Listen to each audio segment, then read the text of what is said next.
Maintenant, on va procéder à l'installation de Kali Linux en tant que machine virtuelle.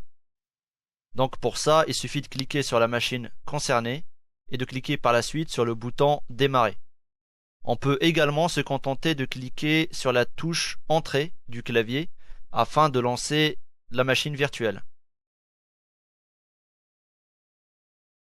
Donc on lance et on attend que ça boot sur le fichier ISO qu'on a préalablement notifié. Donc Kali Linux s'est lancé et nous propose plusieurs options. Que ce soit en tant que machine virtuelle ou que ce soit sur une machine réelle ou sur une clé USB, l'installation est toujours la même. Donc là, Kali Linux, il ne sait pas qu'il est en train d'être installé en tant que machine virtuelle. Donc il propose exactement la même procédure d'installation qu'il proposerait d'habitude pour une installation sur une machine réelle. Donc dès le démarrage de l'installation, Kali Linux nous propose de choisir une option.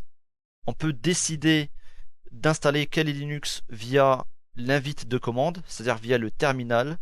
On peut également choisir l'installation via l'interface graphique. Donc nous, on va choisir l'interface graphique car c'est plus évident au niveau de l'installation. Donc on clique sur Entrée. Et maintenant, il est en train de configurer l'interface graphique afin de nous afficher les différentes informations. Il nous propose de choisir notre langue. Donc c'est français. France, français encore. Donc là, il est en train de charger les différents modules dans le fichier ISO. Configuration du réseau. En général, l'installation d'un Kali Linux dure à peu près une vingtaine de minutes. Donc ce n'est pas quelque chose de très lent.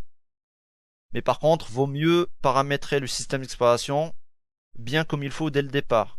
Comme ça, on n'aura pas besoin de le réinstaller par la suite. Donc là, il nous propose de donner un nom à notre machine. Pour ma part, je vais laisser Kali. Je vous conseille de faire de même. Et je vais continuer. Kali Linux nous propose de définir un mot de passe root. Donc root, c'est le super utilisateur et il est nécessaire de renseigner un mot de passe root. Donc dans ce cas, vous pouvez mettre le mot de passe que vous voulez. Maintenant, on peut continuer. Kali est maintenant en train de détecter les différents disques et va nous afficher une solution afin d'installer notre disque. Là, on peut choisir différentes façons d'installer Kali Linux.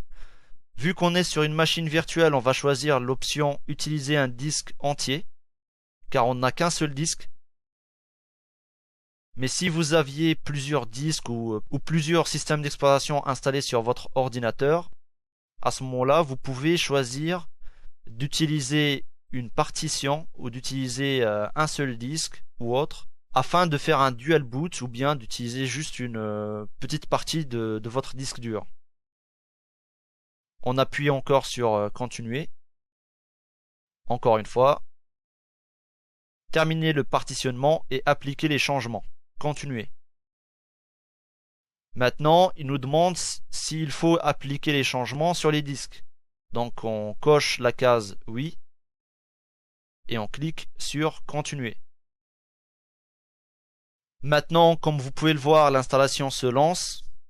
L'installation va prendre un petit moment. Donc ça dépend de la vitesse du disque dur sur lequel Kali Linux s'installe. Ça dépend des ressources mises à la disposition de Kali Linux, etc. etc. Donc par rapport à toutes ces données-là, il va mettre plus ou moins de temps. On voit que l'installation du système va bientôt se finaliser. L'installation du système a duré à peu près 6 minutes chez moi. Donc ce n'est pas très long. Ça devrait s'installer assez rapidement chez vous.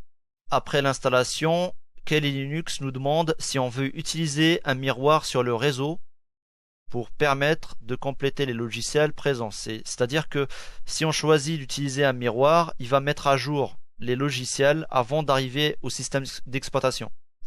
Je vous conseille vivement de cocher la case oui afin de lancer la procédure de mise à jour à partir du miroir réseau.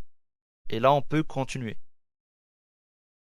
Ici, vous laissez vide, vous n'avez pas besoin de marquer quoi que ce soit. Vous pouvez choisir l'outil de gestion des paquets.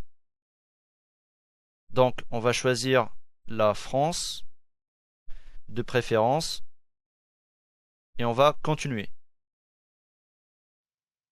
Donc là, on est invité à choisir un miroir qui se trouve de préférence dans notre pays.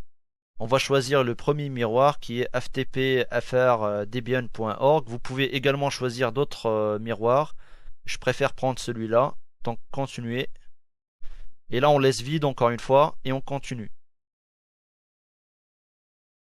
Maintenant, Kali Linux est en train d'installer le programme de démarrage Grub. Donc là, il nous propose d'installer le programme de démarrage Grub sur le secteur d'amorçage. Il faut qu'on choisisse un secteur d'amorçage. Donc continuer.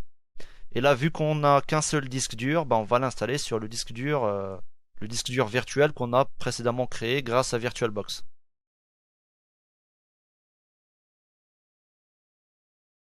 Le Grub est en train de s'installer et l'installation globale est en train de se finaliser. L'installation est terminée et vous allez pouvoir maintenant démarrer le nouveau système. Veuillez vérifier que le support d'installation est bien retiré afin que le nouveau système puisse démarrer et éviter de relancer la procédure d'installation. Bien évidemment, Kali Linux ne sait pas qu'il est en train d'être installé en tant que machine virtuelle. Donc c'est pour ça qu'on a ce genre de message. Mais vous n'avez plus besoin de toucher à la configuration de votre machine virtuelle. Normalement, il n'y aura pas de problème. Fin de l'installation. Voilà, une fois l'installation finie, VirtualBox va redémarrer la machine et vous allez pouvoir booter sur votre session.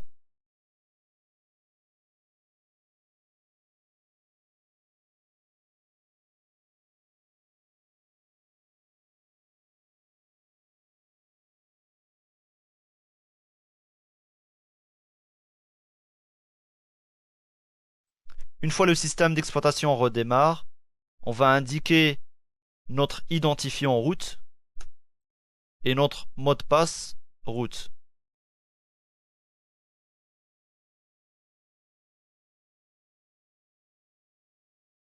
Maintenant, on peut dire que Kali Linux s'est bien installé.